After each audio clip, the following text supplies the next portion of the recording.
بسم اللہ الرحمن الرحیم۔ السلام علیکم، کیسے ہیں آپ سب؟ ایک صاحب نے اپنا واقعہ بیان کیا۔ وہ ایک نیم صحرائی علاقے میں گئے۔ وہ تانگے پر سفر کر رہے تھے۔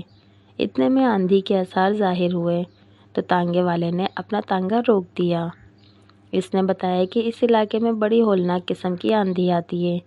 وہ اتنی تیز ہوتی ہے کہ بڑی بڑی چیزوں کو اڑا کر لے جاتی ہے، اور آثار بتا رہے ہیں کہ اس وقت اسی قسم کی آندھی آ رہی ہے، اس لیے آپ تانگے سے اتر کر اپنے بچاؤ کی تدبیر کریں۔ آندھی قریب آ گئی تو ہم ایک درخت کی طرف بڑھے تاکہ ہم اس کی آڑ میں پناہ لے سکیں۔ تانگے والے نے ہمیں درخت کی طرف جاتے ہوئے دیکھا تو چیخ پڑا۔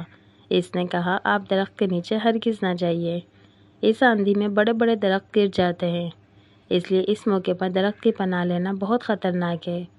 اس نے کہا، اس آندھی کے مقابلے میں بچاؤ کی ایک ہی صورت ہے، اور وہ یہ ہے کہ آپ کھلی زمین پر اوندھے ہو کر لیٹ جائیں۔ ہم نے تانگے والے کے کہنے پر عمل کیا اور زمین پر منہ نیچے کر کے لیٹ گئے۔ آندھی آئی اور بہت زور کے ساتھ آئی۔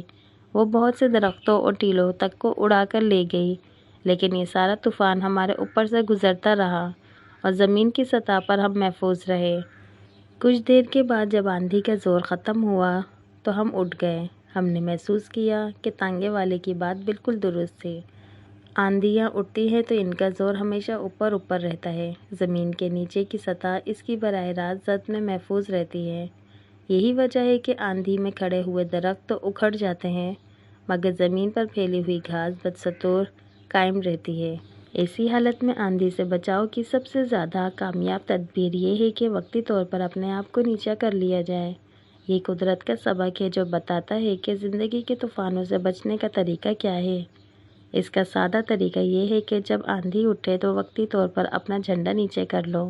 کوئی شخص اشتعال انگیز بات کہے تو تم اس کی طرف سے اپنے کان بند کر لو۔ کوئی تمہاری دیوار پر کیچڑ پھینک دے تو اس کے اوپر پانی بہا کر اسے صاف کر دو۔ کوئی تمہارے خلاف نعرے بازی کرے تو تم اس کے لیے دعا کرنے میں مصروف ہو جاؤ۔ اگر ویڈیو اچھی لگی ہو تو پلیز پیار سے ایک دفعہ درود شریف لازمی پڑھ لیجیے گا۔ ویڈیو کو لائک لازمی کریے گا، پیارا سا کمنٹ لازمی کریے گا، اور جو میرے چینل پہ نیو ہیں، جنہوں نے ابھی تک میرے چینل کو سبسکرائب نہیں کیا تو پلیز سبسکرائب لازمی کر دیجیے گا، اور بیل آئیکن کے بٹن کو پریس لازمی کر دیجیے گا تاکہ ہر نئی آنے والی ویڈیو کا نوٹیفیکیشن آپ کو مل سکے۔ انشاءاللہ پھر ملتے ہیں نیکسٹ ویڈیو میں، تب تک کے لیے اللہ حافظ۔